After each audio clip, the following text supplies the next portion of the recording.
Hello बच्चों। तो आज हम स्टार्ट करने वाले हैं मैथ का चैप्टर नंबर 3 जिसका नाम है कोऑर्डिनेट ज्योमेट्री निर्देशांक ज्यामिति, जिसके अंदर हम ग्राफ्स के बारे में पढ़ेंगे कि ग्राफ्स कैसे बनते हैं, जिसके अंदर कुछ वैल्यूज कैसे डिनोट की जाती है, किसे कोऑर्डिनेट्स कहते हैं, किसे अब्सिसा, किसे ऑर्डिनेट्स, भुज, निर्देशांक, कोटि वगैरह वगैरह कई सारे नाम हम यहाँ पे पढ़ेंगे। ठीक है, तो चैप्टर का नाम निर्देशांक ज्यामिति। यहाँ पे इस तरीके का ये जो पूरा ग्राफ देख रहे हो, कभी भी तुम ग्राफ बनाते हो तो क्या बनाते हो, एक सीधी सी ऐसी लाइन बनाते हो, एक इसके ऊपर खड़ी लाइन बनाते हो। तो ये जो है ये पूरा ग्राफ का जो सरफेस है, इस पूरे सरफेस को हम क्या कहते हैं, कार्टेशियन प्लेन कहते हैं। क्या कहते हैं बच्चों, कार्टेशियन प्लेन कहते हैं। ज्यादा लिखने की जरूरत नहीं है, इसको सिर्फ याद रखोगे, इसको कहते हैं कार्टेशियन प्लेन, कार्तीय तल। ठीक, इस कार्तीय तल पे पूरा हम अपना ग्राफ तैयार करते हैं। ये जो सीधी सी जो रेखा है इसको हॉरिजॉन्टल लाइन, हिंदी में इसको कहते हैं क्षैतिज रेखा। क्षैतिज रेखा को किससे डिनोट करते हैं हम, एक्स एक्सिस नाम दिया गया है, एक्स अक्ष। ठीक, और ये जो सीधी खड़ी सी जो लाइन है, इस खड़ी वाली लाइन को हम क्या कहते हैं, यहाँ पे वर्टिकल लाइन वाले को, ऊर्ध्वाधर रेखा को वाई एक्सिस, वाई अक्ष। ठीक, अब यहाँ पर क्वेश्चन तुमसे एक नंबर के अंदर ये पूछा जाता है कि एक्स एक्सिस और वाई एक्सिस जहां पर इंटरसेक्ट करती है, एक दूसरे को प्रतिच्छेद करती है, उस पॉइंट को हम क्या कहते हैं, तो क्या कहते हैं बच्चों, ओरिजिन। ठीक है, जहां पर एक्स एक्सिस और वाई एक्सिस एक दूसरे को इंटरसेक्ट करे, प्रतिच्छेद करे, उसको हम क्या कहेंगे, मूल बिंदु कहेंगे। और इसकी वैल्यू हमेशा क्या होती है, 0 0, ना इधर कोई वैल्यू ना ऊपर, बिल्कुल सेंटर पे, मतलब कि 0 वैल्यू जहां से एकदम स्टार्ट हो रहा है। ठीक, जब मूल बिंदु से तुम राइट साइड में जाओगे तो सारे नंबर कैसे आएंगे, x के प्लस वाले, फिर ऊपर अपवर्ड जाओगे तो कैसे आएंगे, प्लस के। लेकिन अगर तुम ओरिजिन से मूल बिंदु से लेफ्ट जाओगे एक्सिस में, ये पूरी लाइन किसकी है, x एक्सिस की, x अक्ष की, तो इससे लेफ्ट साइड में जब जाओगे तो लेफ्ट साइड में सारी वैल्यू कैसे हो जाएगी इसकी, माइनस की, -1 -2 -3 सो ऑन। ठीक है, ऐसे ही अगर पॉइंट से तुम नीचे डाउनवर्ड में जाओगे तो यहाँ पे सारी वैल्यू कैसे हो जाएगी, माइनस के, -1 -2 -3 -4 सो ऑन, ऐसे चलती चली जाएगी। जो नहीं कि 5-6 वैल्यू ही लेनी है, कोई लिमिटेशन नहीं होती। जितनी तुम्हें ग्राफ की वैल्यू दे रखी हो पेपर में बनाने के लिए, तुम यहाँ पर उतनी वैल्यूज को ले सकते हो।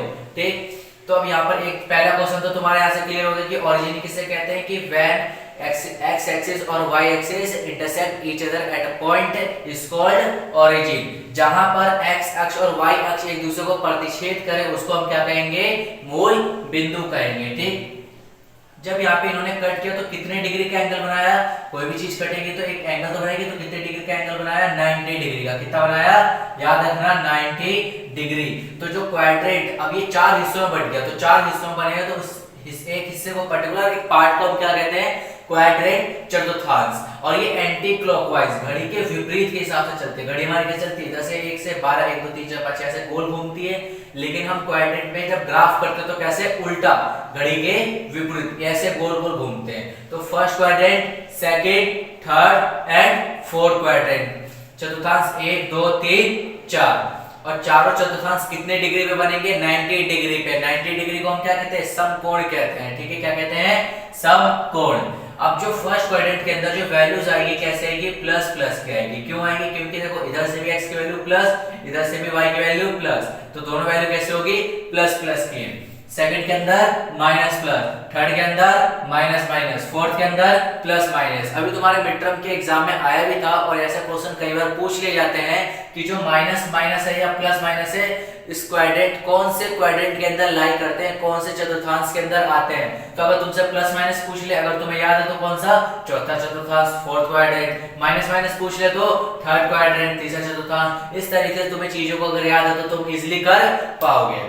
ठीक, अब याद रखोगे एक चीज आती है यहाँ पर, निर्देशांक, जिसको हम कहते हैं कोऑर्डिनेट। चैप्टर के नाम से यहाँ पे एक वर्ड मिला है, कोऑर्डिनेट निर्देशांक। क्या होता है कोऑर्डिनेट निर्देशांक, जब x एक्सिस और y एक्सिस के जब पॉइंट जहां पर आके मिलते हैं उसको हम क्या कहते हैं, कोऑर्डिनेट निर्देशांक। जैसे कि एक मैंने एग्जांपल यहाँ पे ले लिया, मैंने यहाँ से y ले लिया और यहाँ से 5 की वैल्यू ले ली। ये y की वैल्यू, 4 की वैल्यू नीचे आई, 5 की वैल्यू इस तरीके से आके मिल गई। जहां पे जिस पॉइंट पे आके मिल रही है उसको हम क्या कहेंगे, कोऑर्डिनेट कहेंगे, निर्देशांक कहेंगे। और एक चीज जरूर याद रखना, सबसे पहली वैल्यू हम किसकी लिखते हैं, x की, उसके बाद किसकी लिखते हैं, y की वैल्यू लिखते हैं, पहले x की फिर y की।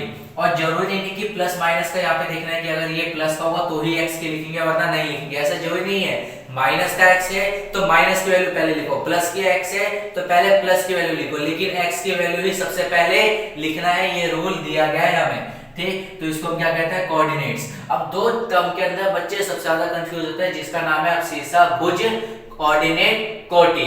तो ध्यान से समझोगे, यहाँ पर अब्सीसा भुज और कोटि यहाँ पर क्या है, अब्सीसा मतलब भुज, coordinates on x axis, x अक्ष पर अगर जो निर्देशांक बनते हैं उसको हम क्या कहेंगे, भुज कहेंगे, अब्सीसा कहेंगे। फॉर एग्जांपल यहाँ पे देखोगे इस तरीके का, अगर यहाँ पे मैंने 3 को डिनोट कर रखा है, 3 पॉइंट है, तो इसको हम क्या कहेंगे, अब्सीसा भुज। अगर मेरे को इसके कोऑर्डिनेट्स लिखने हो तो इसके कोऑर्डिनेट्स मैं कैसे लिख सकता हूँ, इसका कोऑर्डिनेट फॉर एग्जांपल मैंने नाम दे दिया p, तो p का कोऑर्डिनेट यहाँ पर मैं क्या लिख दूंगा, y की वैल्यू क्या है, कुछ नहीं है, तो मतलब यहाँ पर लगाओ y के पीछे 0 और x की वैल्यू सबसे पहले लिखते हैं तो क्या 3, तो p की वैल्यू क्या हो गई 3,0। ऐसे भी याद रख सकते हो, अब्सीसा भुज हम किसको कहते हैं, जिसके अंदर y की वैल्यू 0 और x की समथिंग कोई वैल्यू होगी ही होगी, उसको हम क्या कहते हैं, अब्सीसा कहते हैं, भुज कहते हैं। ऐसे लैंग्वेज में तुम याद भी इसको रख सकते हो। अब दूसरा याद रखोगे सेम ऐसा ही, कोऑर्डिनेट कोटि क्या है, coordinates on y axis, y अक्ष पर निर्देशांक।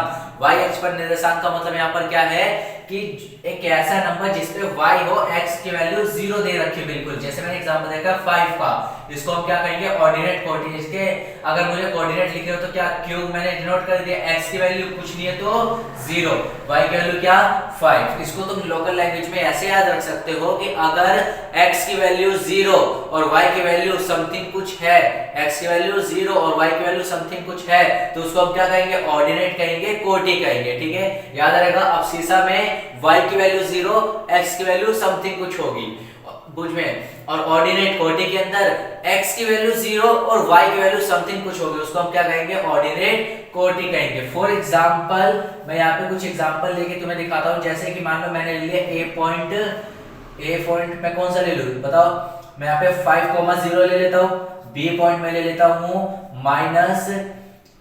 माइनस नहीं, यहाँ पे 0 ले लेते हैं, 0 एंड माइनस का 1, एंड c पॉइंट ले लेते हैं 2, 3, इस तरीके का मैं 3 पॉइंट ले लेता हूँ। ठीक है, तो 3 पॉइंट के अंदर सबसे पहले देखो a की वैल्यू कौन सी है, 50, लास्ट में क्या दिख रहा है, ये होता है x, ये होता है y, ये x और ये y की वैल्यू 0, देखते तुम्हें क्या पता चलना चाहिए, वो क्या है, भुज है, अब्सीसा है। ठीक है, y के अंदर ही तो 0 होती है, तो हम इसको कहां पर देखोगे, प्लस, तो ये प्लस है तो प्लस के नंबर इधर, यहाँ पे प्लस का तो एग्जांपल नहीं रखा है, एक दूसरा ले लेते हैं माइनस का, तो माइनस के लिए इधर आ जाओ, तो माइनस का है तो इधर आके देखो, यहाँ पर क्या हो जाएगा, ये हो गया तुम्हारा -5, और चाहो तो इस पे एक लाइन इस तरीके से और ड्रॉ कर दो। ठीक, इस तरीके से, तो ये जो हो गया तुम्हारा a पॉइंट, ऐसे डिनोट कर दोगे, 1 पॉइंट माइनस का 5 और 0, तो ये जो पॉइंट हो गया तुम्हारा कौन सा हो गया, अब्सीसा का भुज का हो गया, इस तरीके से डिनोट करते हैं। फिर b की वैल्यू क्या है, 0 एंड -1। देखो x की वैल्यू 0 देती, तुम्हें क्या पता है होना चाहिए, किसका, ये ऑर्डिनेट दे रखा है, कोटि दे रखा है, और y की वैल्यू क्या -1, कुछ भी प्लस माइनस हो सकती है, तो -1 देखो ये रहा, तो इसको मैं क्या नाम दे दूं, b नाम दे दूं, और इसके कोऑर्डिनेट कैसे 0 एंड -1, तो ये क्या हो गया मेरा ऑर्डिनेट कोटि। ठीक, तीसरा मैंने कोऑर्डिनेट्स के लिए सिंपल से ले रखा है 2 एंड 3, दोनों इधर हम ले लेते हैं 2 एंड 3, तो देखोगे 2 की वैल्यू ये रही, 3 की वैल्यू ये रही, पहले तो x की वैल्यू देना, तो 2 की ये रही, 3 की ये रही, तो इस तरीके से पॉइंट आएगा, तुम स्केल से करना, पेपर में ज्यादा अच्छा रहेगा, तो इस तरीके से दोनों पॉइंट्स आएंगे और एक दूसरे के साथ यहाँ पे मिल जाएंगे, तो इसका नाम यहाँ पे क्या बन जाएगा, c पॉइंट, क्या बन जाएगा, c पॉइंट, और यहाँ पे वैल्यूज तुम लिख लोगे कैसे, 2 एंड 3। क्लियर, तो इस चैप्टर के अंदर इतने ही पॉइंट्स है, यहाँ पर इतने ही नाम से, जिसके अंदर तुम्हें सिर्फ कोऑर्डिनेट्स बनाने हैं और कुछ नहीं करना। तो इस चैप्टर के अंदर तुम्हारा इंपॉर्टेंट है 3.2 है, इस तरीके का ग्राफ दे रखा है ऑलरेडी, और उसके कोऑर्डिनेट्स भी शो कर रखे हैं। तुमसे क्वेश्चन पूछा गया है कि a की वैल्यू बताओ, b की बताओ, c की बताओ, d की बताओ, कोटि बताओ, भुज बताओ, तो ये सब कर लेना, इजी चैप्टर है। ठीक है, तो इस चैप्टर के अंदर इतना है, मिलते हैं नेक्स्ट चैप्टर के साथ। और समझ में आया और अच्छा लगे तो अपने दोस्तों के साथ शेयर करें, सब्सक्राइब करें।